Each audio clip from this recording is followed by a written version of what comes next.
자, 우리 오늘 말씀 보도록 하겠습니다. 마태복음 12장 9절부터 14절 내용인데요. 9절 10절 먼저 교독하겠습니다. 거기에서 떠나 그들의 회당에 들어가시니 10절 읽겠습니다. 시작. 한쪽 손 마른 사람이 있는지라 사람들이 예수를 고발하려 하여 물어 이르되 안식일에 병을 고치는 것이 옳으니까. 자, 앞에 내용은 예수님께서 안식일에 밀밭길을 지나가실 때 바리새인들이 붙잡고 율법 파기 방조라고 이제 막 비난하였고, 거기에 대해서 예수님께서 율법의 참 목적이 무엇인지 알려주셨죠. 율법은, 성경 구절은 사람 죽이고 정죄하는 데 사용하는 것이 아니라 사람 살리고 구원하는 데 쓰는 것이다, 이렇게 이야기해 주셨고요.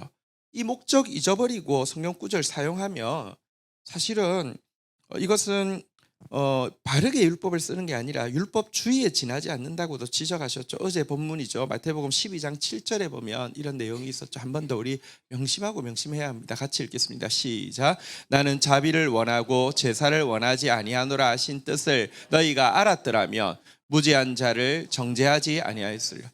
말 바르게 쓰면 자비가 나오고요, 바르게 쓰지 않으면 정죄가 나오는데요, 예수님께서 이렇게 분명히 이야기하시고 이제 회당으로 들어오셨는데요, 마침 그 회당에 한쪽 손 마른 사람이 있는 것을 보게 되었습니다. 그러자 다시 한번 바리새인들은 기회가 왔다라고 이야기하면서 예수를 안식일을 범하는 죄인이라고 정죄하기 위해서 질문한 내용이 오늘 본문의 내용입니다. 10절에 보니까요, 무엇이라고 이야기합니까? 안식일에 병을 고치는 것이 옳으니까, 이렇게 질문을 하고 있습니다. 여기서 우리는 지금 이 바리새인들이 예수님의 말씀을 그 앞에 이제 밀밭 앞에서 했던 그 대화를 통해서 선포된 예수님의 말씀을 전혀 듣지 않고 있었음을 알게 됩니다. 여러분, 그들에게는 지금 그곳에 있는 한 손 마른 자를 향한 긍휼의 마음이, 자비의 마음이 조금이라도 있었습니까? 전혀. 이 사람은 도구로 보였고, 하나님 도와주셨다, 좋은 기회가 생겼다, 도구로 받지 긍휼의 마음 하나도 없었고요. 지금 이 질문을 하는 거, 안식일에 병을 고치는 것이 옳으니까라는 질문의 의도는요, 궁금해서 하는 것도 아닙니다. 딱 한 가지 목적밖에 없습니다. 무죄한 자를 정죄하기 위한 저희 하나 가지고 이렇게 질문을 하고 있습니다. 여기서 우리는 말씀이 가진 양면성을 한 가지 보게 됩니다.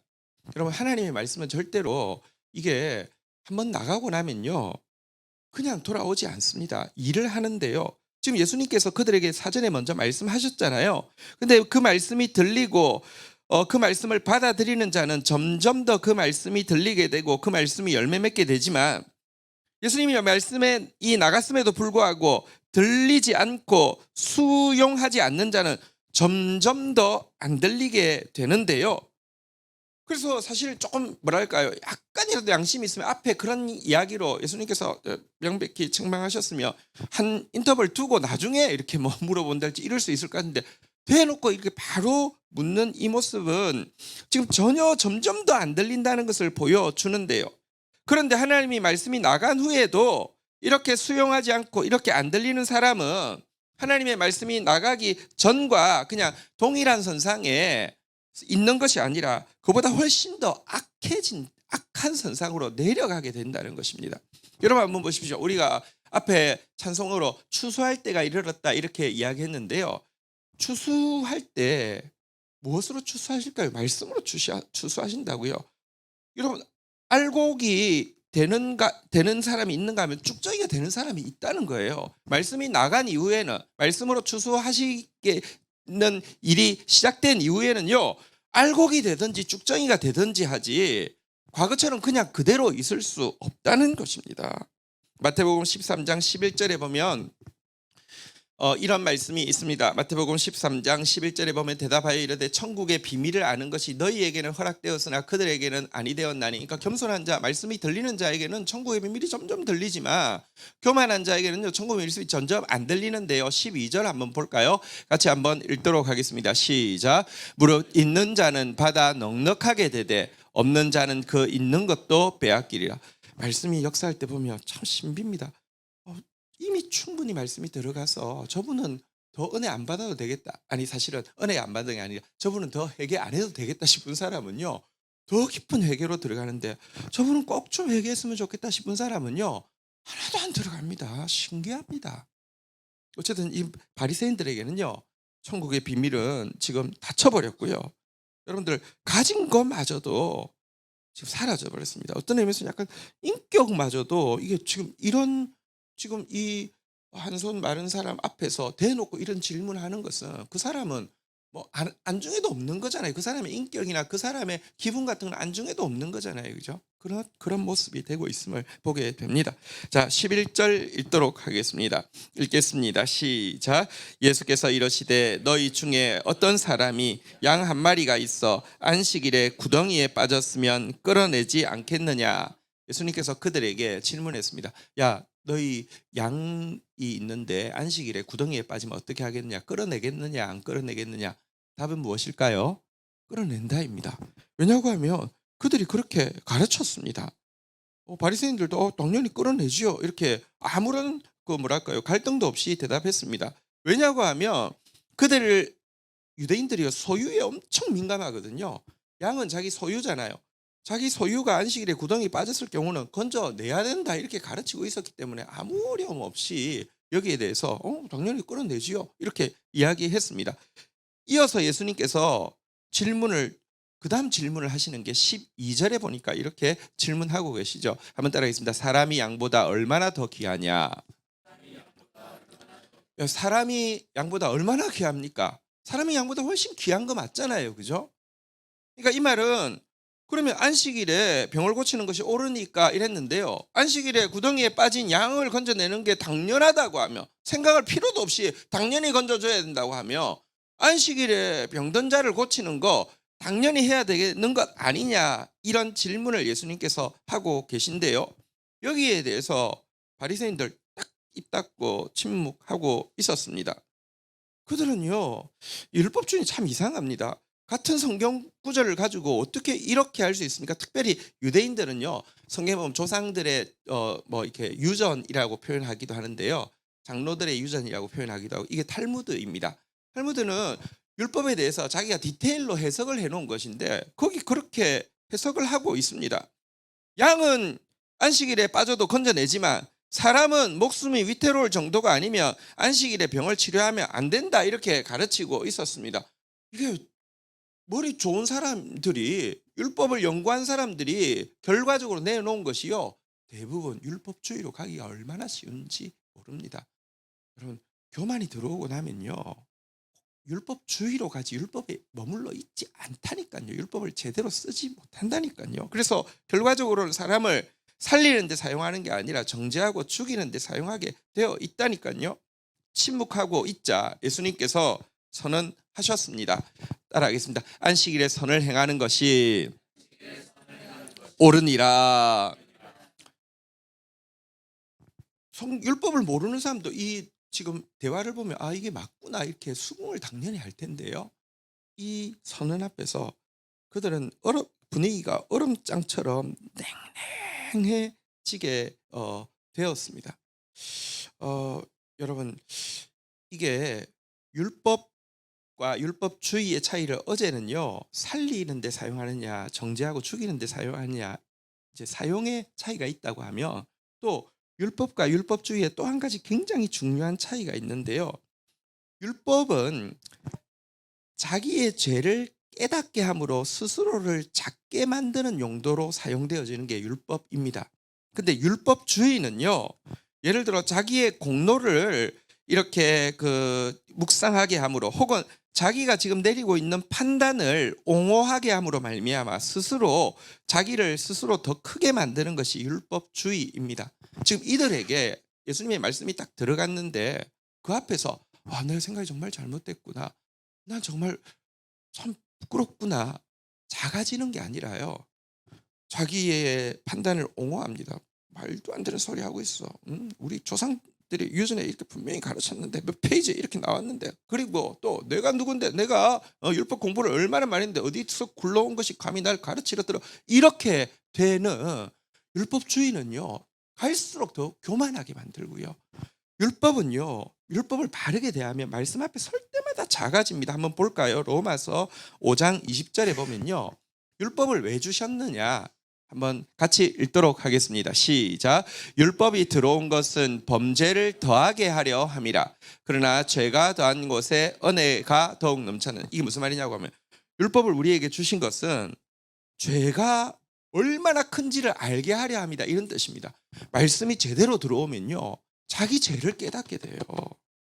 근데 율법주의로 들어오면요. 남의 죄는 보게 되지만 자기는 거기에 비해서 남을 까면 깔수록 자기는 더 괜찮은 사람이 되는 거예요. 남을 판단하면 판단할수록 자기는 더 똑똑한 사람이 되는 거예요. 잘못 쓰는 거예요. 율법이 들어온 것은요. 범죄를 더하게 하려면 이게 뭐 죄를 많이 짓게 한다는 뜻이 아니라 내가 얼마나 죄인인지. 여러분 죄 더 안 지어도 충분히 죄인입니다. 근데 그걸 깨닫게 해준단 말이에요. 그리고 여러분 율법과 율법주의가 다른데 또 여러분 율법과 은혜라는 말도 들어보셨을 것입니다.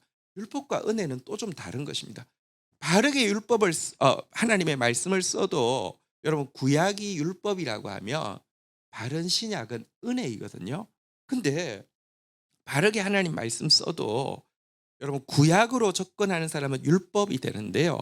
신약으로 넘어온 사람은 은혜가 되는데 이게 무슨 차이가 있냐고 하면요. 다시 이야기하면 여기 나온 대로 하나님 말씀 바르게 받아도 율법의 단계에서는 죄가 심히 죄되는 것이에요.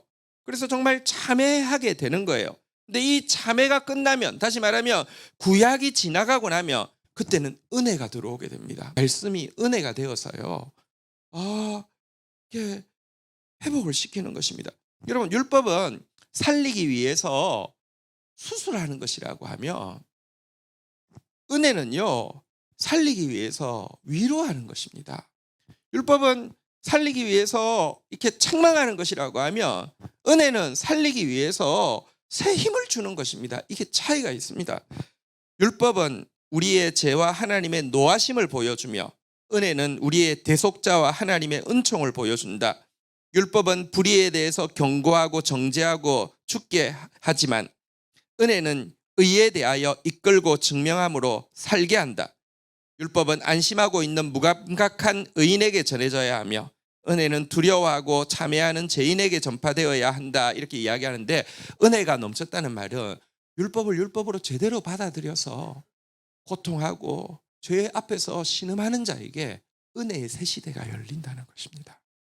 어쨌든 저들은 지금 이 교만하니까요. 말씀이 하나도 안 들어오고 도리어 이 명확한 선언 앞에서 더 분위기가 싸늘해지게 되었습니다.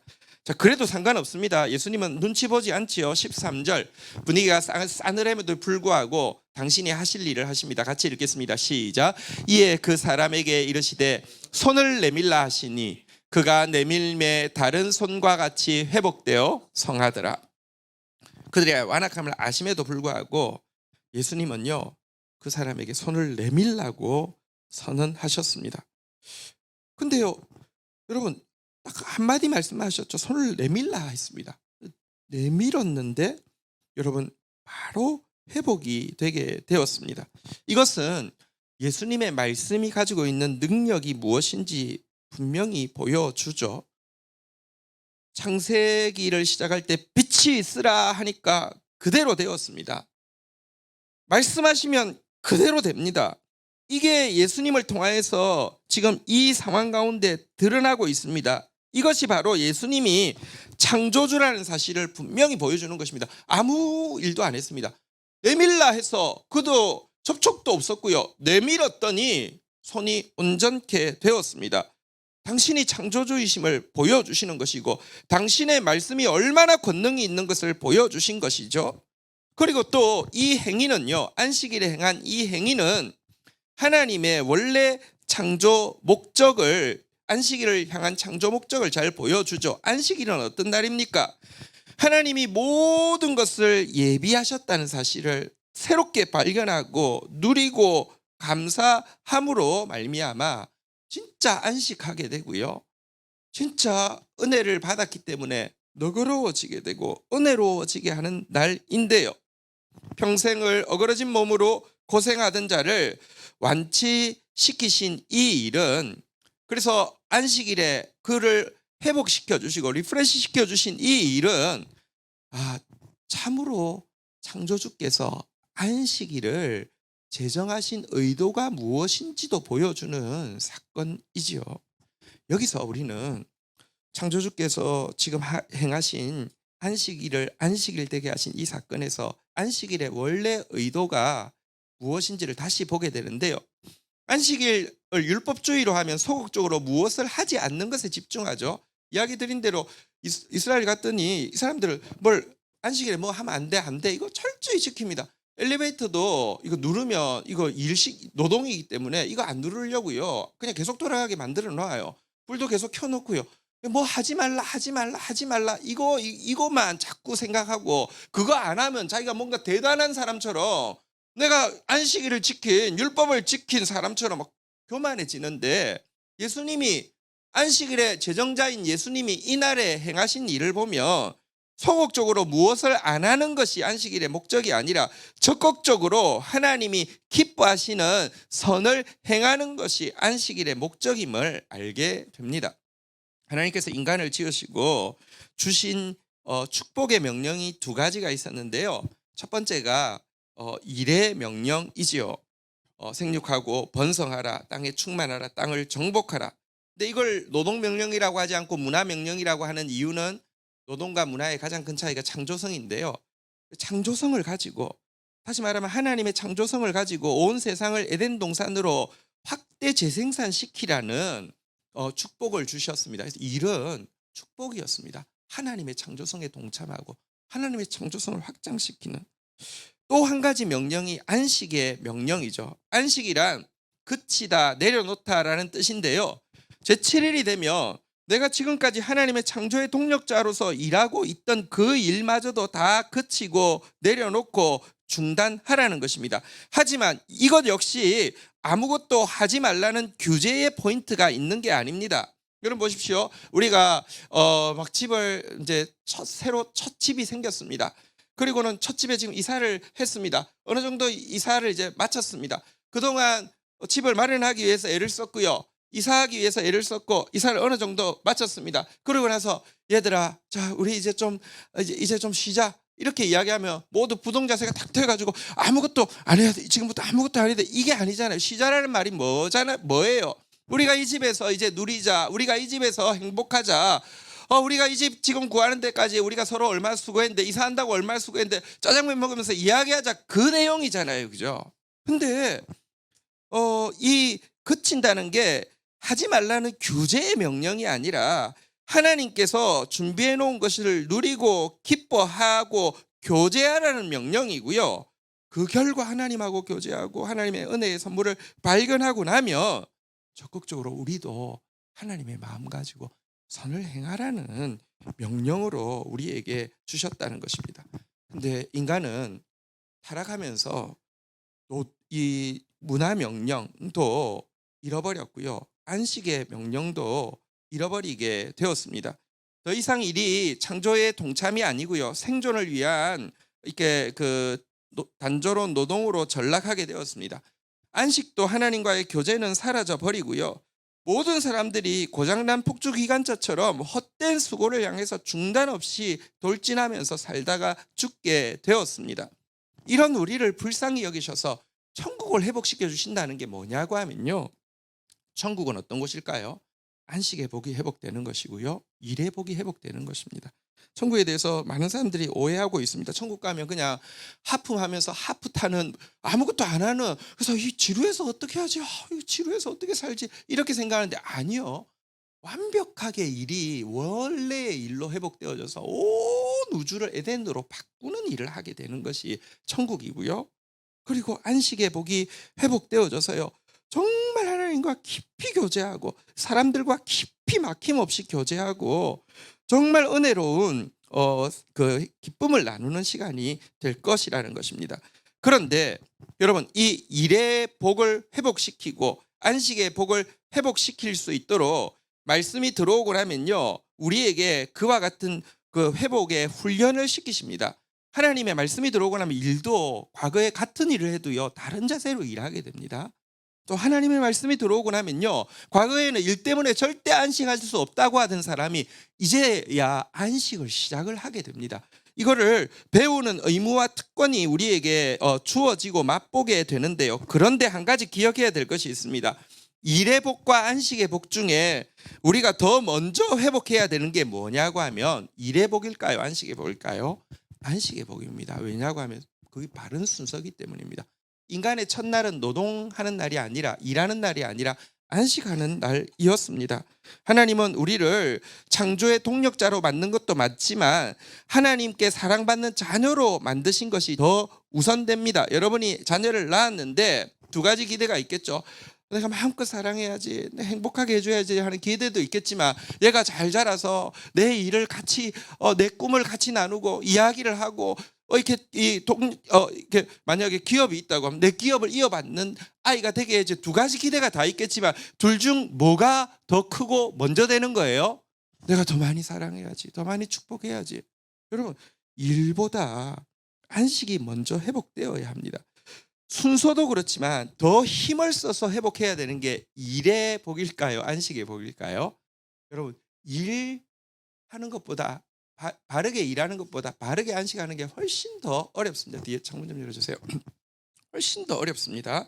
성경 구절 한번 볼까요? 히브리서 4장 11절 한번 보도록 하겠습니다. 히브리서 4장 11절 같이 읽도록 하겠습니다. 시작. 그러므로 우리가 저 안식에 들어가기를 힘쓸지니 이는 누구든지 저 순종하지 아니하는 본에 빠지지 않게 하렴. 한번 따라하겠습니다. 안식에 들어가기를 힘쓸지니, 우리 서로 격려하겠습니다. 안식에 들어가기를 힘씁시다.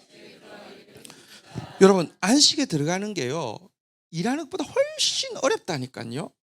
근데 안식에 들어가기를 힘쓰라 그랬는데, 그러면 뭐 그냥 일하지 말고 막 기를 쓰고 놀라는 말입니까? 여러분, 놀고 있어도요, 한국 사람들 죽도록 일하지만 또 죽도록 일하고 나서요, 그렇게 늦게까지 일하고 나서 밤새도록, 우리 교회 지금 앞에 나이트클럽 있는데요, 와, 밤 새벽 기도할 때쯤 나가보면요, 그때쯤에요, 봉고차가 막 이렇게 와가지고요, 남자애들 한 10명씩 막 내려가지고요, 호스트 애들 막 내려, 그제서야 막 들어가고 막 여러분, 늦게까지 일하고 나서 늦게까지 죄지어요. 출근하고 죄지어요.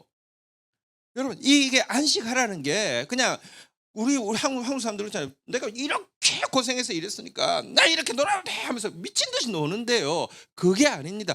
어떻게 하면 제대로 된 안식을 누릴 수 있을까요? 그래서 11절 다음에 12절이잖아요. 12절에 무엇이라고 이야기합니까? 같이 한번 읽도록 하겠습니다. 시작. 하나님의 말씀은 살아있고 활력이 있어 좌우의 날선 어떤 검보다도 예리하여 혼과 영과 및 관절과 골수를 찔러 쪼개기까지 하며 또 마음의 생각과 뜻을 판단하는.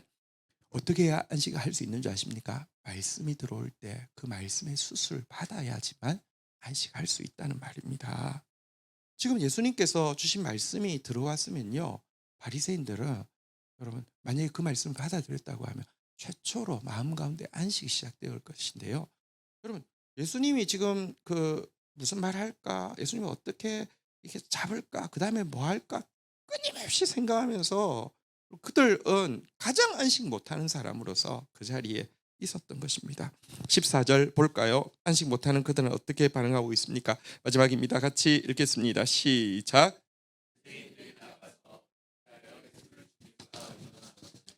보십시오.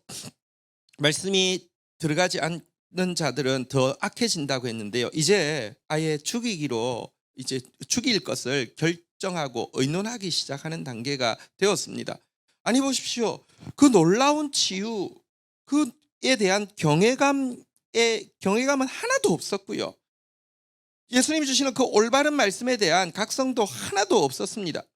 근데 또 생각해 보면요, 예수님이 지금 안식일을 범했다고 책 잡을 빌미조차 없었습니다. 방조한 겁니까? 교사한 겁니까? 왜냐하면 말씀으로만 했고요, 자기 손을 자기가 이렇게 들은 것은 노동이 아니잖아요, 그죠? 그러니까 빌미도 없는데도요, 얼마나 그들이 뭐랄까요, 기분이 나빴던지, 부정한 자와 같은 건물에 있는 것조차 불쾌하다는 마음으로 그 건물에서 팍 튀어 나가더니요. 머리를 맞대어서 어떻게 하면 죽일까 이렇게 의논하기 시작했다. 이렇게 이야기를 하고 있는 것입니다. 그래서 말씀 앞에 선다는 것은요. 굉장한 축복이면서 동시에 굉장한 시험이 될 수 있습니다. 겸손하게 말씀을 받아들이고 말씀의 검에 수술 받으면요. 안식이 회복되어질 것이고요. 정말 오늘 치유받은 사람처럼 이런 은혜를 받게 되겠지만 그 말씀을 밀어내는 교만한 그들에게는요. 정말 이것은 정말 성령을 해방하는 죄고 결국은 심판을 피할 수 없는 죄가 임한다는 사실을 보게 됩니다. 성경 히브리서 3장 11절부터 13절 읽고 마치도록 하겠습니다. 3장 11절 내가 노하여 맹세한 바와 같이 그들은 내 안식에 들어오지 못하리라 하였다. 이들은 절대로 하나님 안식에 들어가지 못합니다. 지금도 안식하지 못하고 있고요. 영원한 안식에 들어오지 못합니다. 12절 볼까요? 같이 한번 읽도록 하겠습니다. 시작. 형제들아 너희가 삼가 혹 너희 중에 누가 믿지 아니하는 악한 마음을 품고 살아계신 하나님에게서 떨어질까 조심할 것이다. 하나님 말씀이 들어올 때 그 말씀이 하나님의 말씀 맞으면 믿음으로 반응하고 순종으로 반응해야 되는데요. 거기에 대해서 악한 마음으로 반응하면요. 여러분 안식에 못 들어오고 영원히 하나님으로부터 떨어집니다. 13절 같이 읽겠습니다. 마지막 절입니다. 시작. 오늘이라 일컫는 동안에 매일 피차 권면하여 너희 중에 누구든지 죄의 유혹으로 완고하게 되지 않도록 하라. 매일 서로 격려해야 됩니다. 말씀 앞에 한번 따라하겠습니다. 서로 축복하겠습니다. 말씀 앞에 완고해지지 맙시다. 네, 말씀 앞에 수술 받는 것은 안식이 회복되고 일이 회복되는 척경이지만 말씀 앞에 완고해지는 것은요. 안식을 잃어버리고 하나님으로부터 떨어지는 저주라는 사실을 꼭 기억해야 될 것입니다. 자리에서 일어서시겠습니다. 우리 찬양하고 기도하며 나가도록 하겠습니다.